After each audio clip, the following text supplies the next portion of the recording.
अस्सलाम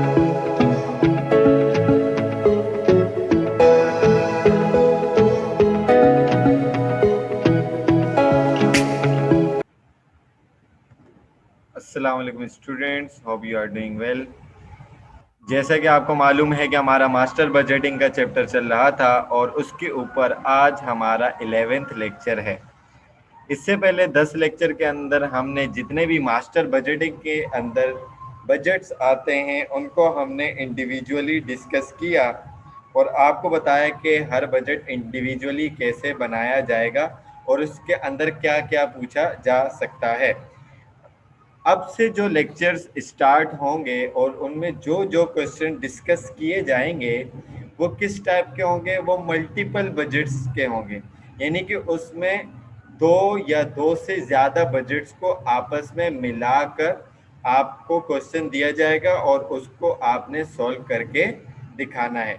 तो यहाँ पर हमने एक्सरसाइज 8.10 ली है जिसके अंदर प्रोडक्शन और रॉ मटेरियल बजट जो है वो आपने बनाकर दिखाना है और अच्छा खासा आपकी स्क्रीन के ऊपर नज़र भी आ रहा होगा कि अच्छा खासा बड़ा क्वेश्चन है। तो वीडियो पूरी देखने से पहले मेरे चैनल को लाइक करें और ज़्यादा से ज़्यादा सब्सक्राइब करें और वीडियो को शेयर करें ताकि जो लोग ये कोर्स पढ़ रहे हैं उनको फ़ायदा हासिल हो सके। तो आपको क्वेश्चन में क्या कह रहे हैं, pearl products limited of Shenzhen China manufacture and distribute toys throughout south east Asia. ठीक है ना, पर्ल प्रोडक्ट लिमिटेड है, चाइना के अंदर एक मैन्युफैक्चरिंग कंट्री है और टॉयज को डिस्ट्रीब्यूट कर रही है पूरे साउथ ईस्ट एशिया के अंदर। 3 cubic centimetre of solvent H300 जो है वो रिक्वायर्ड है मैन्युफैक्चर करने के लिए each unit of super mix. Super mix जो है बेसिकली वो कंपनी की एक प्रोडक्ट है, उसके एक यूनिट को बनाने के लिए 3 क्यूबिक सेंटीमीटर का सॉल्वेंट H300 का आपको रिक्वायर्ड है। The company is now planning raw materials need for the third quarter. अब कंपनी को किस चीज़ की नीड है, वो ये प्लान कर रही है कि भाई हमें थर्ड क्वार्टर के लिए कितने रॉ मटेरियल की नीड होगी।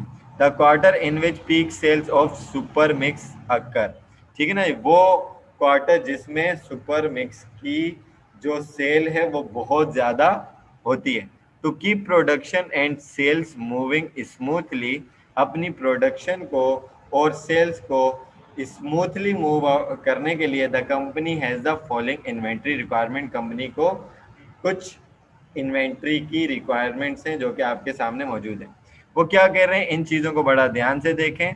The finish goods inventory on hand at the end of each month must be equal to 3000 units of super mix plus 20% of the next month sales. ठीक है जी, यानी कि आपके पास जो फिनिश गुड्स इन्वेंट्री होगी on hand at the end of each month यानी कि एंडिंग में, ठीक है जी, वो कितनी होगी, किसके बराबर होगी, 3000 यूनिट्स ऑफ सुपर मिक्स के प्लस साथ में 20% of the next month sales भी उसके अंदर शामिल होगी। The finish good inventory on June 30 is budgeted to be 10,000 unit, यानी कि जून 30 के आखिर में जो आपके पास इन्वेंट्री है वो कितनी है, वो 10,000 यूनिट्स की है, यानी कि जुलाई का ओपनिंग बनेगी। पार्ट बी के अंदर आपको क्या कह रहे हैं, raw material inventory on hand at the end of each month. हर महीने के आखिर में जो आपके पास रॉ मटेरियल की इन्वेंट्री होगी must be equal to 1/2 of the following month production need. अगले मंथ की जितनी भी प्रोडक्शन नीड है ना उसका 1/2 होगी।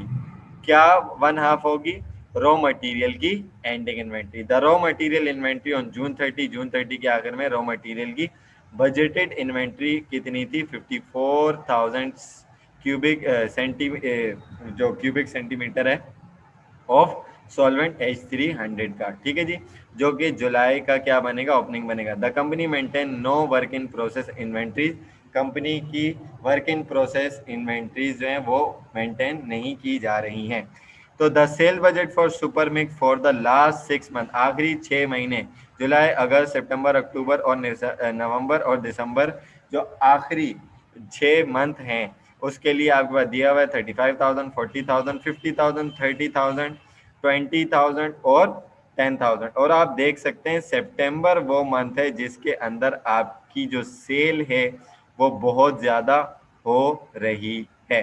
ठीक है जी। रिक्वायर्ड में आपको क्या कह रहा है कि प्रोडक्शन बजट आप बनाएं सुपर मिक्स का for the month of July, August, September and October, 4 month का। एग्जामिन द प्रोडक्शन बजट को एग्जामिन करें दैट यू प्रिपेयर्ड, जो आपने बनाया होगा। Why will the company, आपसे क्वेश्चन पूछ रहा है, रीजनिंग पूछ रहा है, why will the company produce more unit than it sells in July and August and fewer unit than it sell in September and October? कि भाई कंपनी ज्यादा यूनिट्स क्यों प्रोड्यूस कर रही है जबकि उसको जुलाई और अगस्त में इतने ज्यादा नहीं बेच रहे, और फ्यूवर यूनिट्स क्यों प्रोड्यूस कर रही है it sales in September and October, हालांकि उसको ज्यादा यूनिट सेल करने हैं सितंबर और अक्टूबर के अंदर। तो हम उसको रीजन कैसे देंगे, इन्वेंट्री लेवल को देखते हुए देंगे। प्रोडक्शन बजट जब हम बनाएंगे तो उससे हमें साफ बात जाहिर हो जाएगी। प्रीपेड डायरेक्ट मटेरियल बजट बनाएं, शोइंग द क्वांटिटी भी आपने दिखानी है H300 की टू बी परचेज, जो कि परचेज किया गया है जुलाई, अगस्त एंड सितंबर का, यानी कि 3 मंथ का क्वार्टर हो गया, and for the quarter and total, और पूरे क्वार्टर का भी टोटल में आपने दिखाना है। आई होप कि आपको क्वेश्चन समझ में आ चुका होगा। अगर नहीं समझ आता तो आप कमेंट सेक्शन में क्वेश्चन करके पूछ सकते हैं। चलते हैं इसके सॉल्यूशन की तरफ। सॉल्यूशन में आपको क्या बात बोल रहा है, सबसे पहले आपने प्रोडक्शन बजट बनाना, पर लिमिटेड प्रोडक्शन बजट 4 मंथ का बनाना है, जुलाई, अगस्त, सितंबर और अक्टूबर का। अब प्रोडक्शन बजट आप इंडिविजुअली सीख चुके हैं किस तरीके से बनाते हैं। सबसे पहले बजटेड सेल्स इन यूनिट्स आप लेंगे, जुलाई 35,000, अगस्त 40,000 और सितंबर के अंदर यहाँ पर एक मिस्टेक है, उसके अंदर हमने क्वेश्चन में पढ़ा था कि भाई 50,000 जो है वो बजटेड सेल्स इन यूनिट्स होंगे। ठीक है जी, इसकी मैंने करेक्शन कर दी, और अक्टूबर के अंदर 30 होगा। अब आपने इसके अंदर ऐड करवानी है desired ending inventory. Desired ending inventory कितनी होगी, मैं आपको वापस पीछे लेकर चलता हूँ। डिजायर्ड एंडिंग इन्वेंट्री उसने कितनी बोली थी, उसने बोला था फिनिश गुड्स एंडिंग इन्वेंट्री जो होगी ईच मंथ की इक्वल टू 3,000 यूनिट्स होगी, कि 3,000 यूनिट्स तो होंगे ही होंगे सुपर मिक्स के, plus 20% of next month sale, next month की सेल का 20% भी शामिल होगा। ठीक है जी, तो इसका मतलब क्या हुआ, ये जो 40,000 है, 40,000 का जब आप 20% निकालेंगे तो 4 2 8 हो गया। 8,000 में जब आपने 3,000 प्लस किया तो 11,000 एंडिंग इन्वेंट्री आ जाएगी जुलाई की।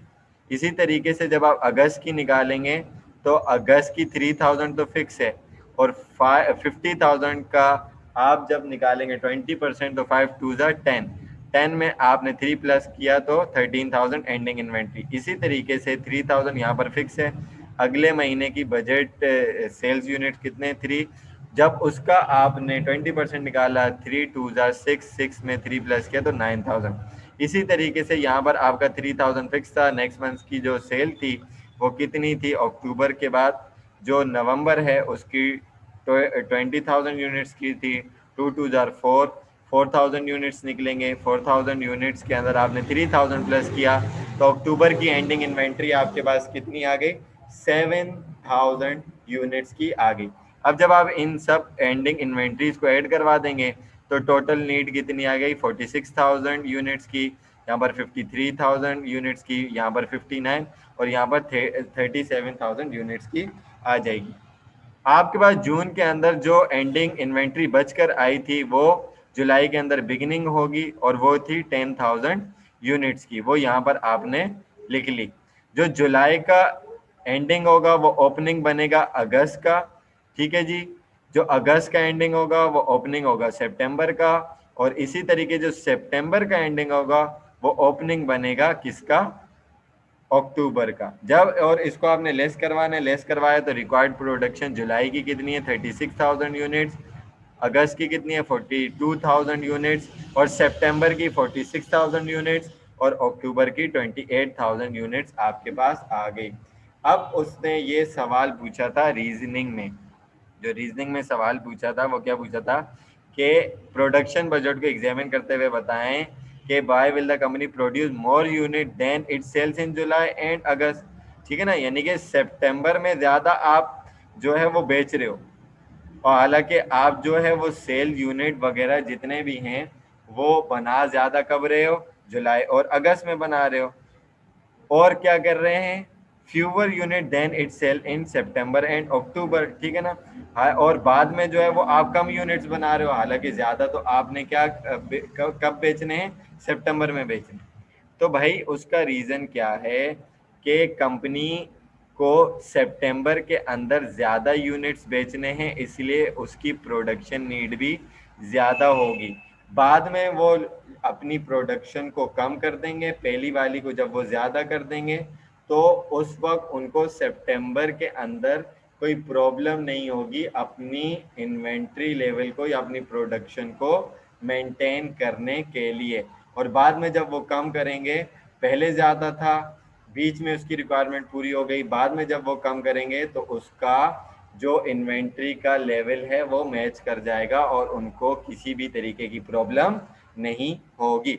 अब बात कर लेते हैं पर्ल प्रोडक्ट लिमिटेड के रॉ मटेरियल बजट के ऊपर। उसने बोला 3 मंथ का बनाना है, जुलाई, अगस्त, सितंबर और टोटल इन क्वार्टर का।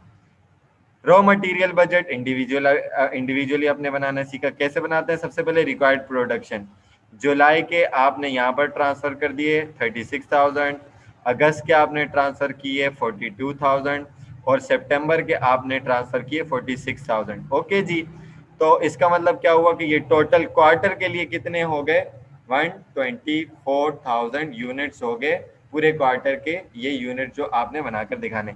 रॉ मटेरियल पर यूनिट कितना है, 3 रुपए का है, ठीक है ना।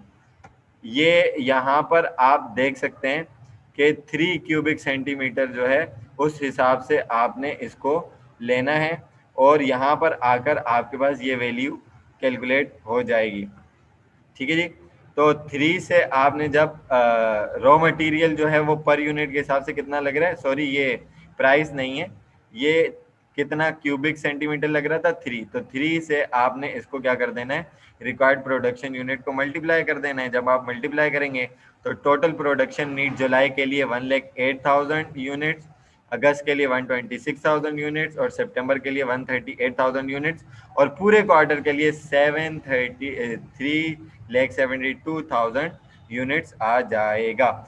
अब आपने एंडिंग इन्वेंट्री को ऐड करवाना है। एंडिंग इन्वेंट्री आप कैसे ऐड करवाएंगे, इसकी एंडिंग इन्वेंट्री फिर से मैं आपको दिखा देता हूँ। उसने क्या बोला था कि रॉ मटेरियल की एंडिंग इन्वेंट्री जो होगी वो equal to 1/2 of the following months production need. Following month की जो प्रोडक्शन नीड है उसकी 1/2 यानी कि उसका 50% होगी। तो जुलाई के अंदर जो एंडिंग इन्वेंट्री आएगी वो कैसे आएगी, 126 का 50%, 126 का 50% कितना होता है, 63,000। और अगस्त के अंदर 138 का आएगी, 138 का 50% 69,000 आएगी। अब यहाँ पर सितंबर के अंदर 42,000 कैसे आया, सितंबर के अंदर 42,000 इस तरीके से आएगा कि सितंबर के बाद क्या आता है, अक्टूबर आता है। अक्टूबर के अंदर जो आपके पास रिक्वायर्ड प्रोडक्शन थी वो 28,000 थी। 28,000 को जब आप मल्टीप्लाई करवा देंगे 3 से तो ये आपके पास आ जाएगा 84,000। 84,000 यूनिट जब आ जाएगा, 84,000 का जब आप ब्रेकअप करेंगे तो 50% निकालेंगे तो वो आ जाएगा 42,000, यानी कि यहाँ पर एक हिडन कंप्यूटेशन। तो ये आपके पास आ गई क्या, एंडिंग इन्वेंट्री आ गई। और क्वार्टर में मैंने आपको पहले भी समझाया है जो आखिरी मंथ का बचता है वही एंडिंग क्वार्टर में भी जाता है। तो इसको जब ऐड करेंगे तो टोटल रॉ मटेरियल नीड कितना है जुलाई के लिए 1,71,000 यूनिट्स, अगस्त के लिए 1,95,000 यूनिट्स और सितंबर के लिए 1,80,000 यूनिट्स। और यहाँ पर ऐड करवाया तो टोटल क्वार्टर के लिए 4,14,000 यूनिट्स आपको रिक्वायर्ड हैं। बिगिनिंग इन्वेंट्री आपने लेस करवानी है। जून से आपके पास कितनी इन्वेंट्री आई थी, 54,000 आई थी, माइनस करवा दिया तो रॉ मटेरियल आपने जुलाई में $1,17,000 का परचेज किया है। ओके, उसके बाद आपने जब माइनस करवाया, सॉरी यहाँ पर जो ओपनिंग इन्वेंट्री है जुलाई की वो एंडिंग बन जाएगी, सॉरी एंडिंग जो है वो ओपनिंग बन जाएगी अगस्त के लिए 63,000, 69 जो है वो बन जाएगी क्या, ओपनिंग किसके लिए, सितंबर के लिए, और माइनस हो जाएगी। और क्वार्टर के लिए ये जो जुलाई के अंदर आई थी ये जाएगी, यहाँ पर ओपनिंग इस क्वार्टर के लिए। तो जब आप माइनस करेंगे तो रॉ मटेरियल जो परचेज किया सेकंड क्वार्टर के लिए वो 132,000 और सितंबर के अंदर 110 का, और टोटल क्वार्टर के अंदर जो आपने परचेज किया वो 360,000 का आपने परचेज किया है। तो आई होप कि आपको ये बजट, मल्टीपल बजट जो है वो समझ में आया होगा, हिडन कंप्यूटेशन भी समझ में आ गई होंगी। इसके अंदर जो मुझसे मिस्टेक हुई उसकी भी आप करेक्शन कर लें। अगर आपको कोई क्वेश्चन इसमें नहीं समझ आया, कोई कंप्यूटेशन या कोई पॉइंट समझ में नहीं आया, तो आप कमेंट सेक्शन में क्वेश्चन करके पूछ सकते हैं।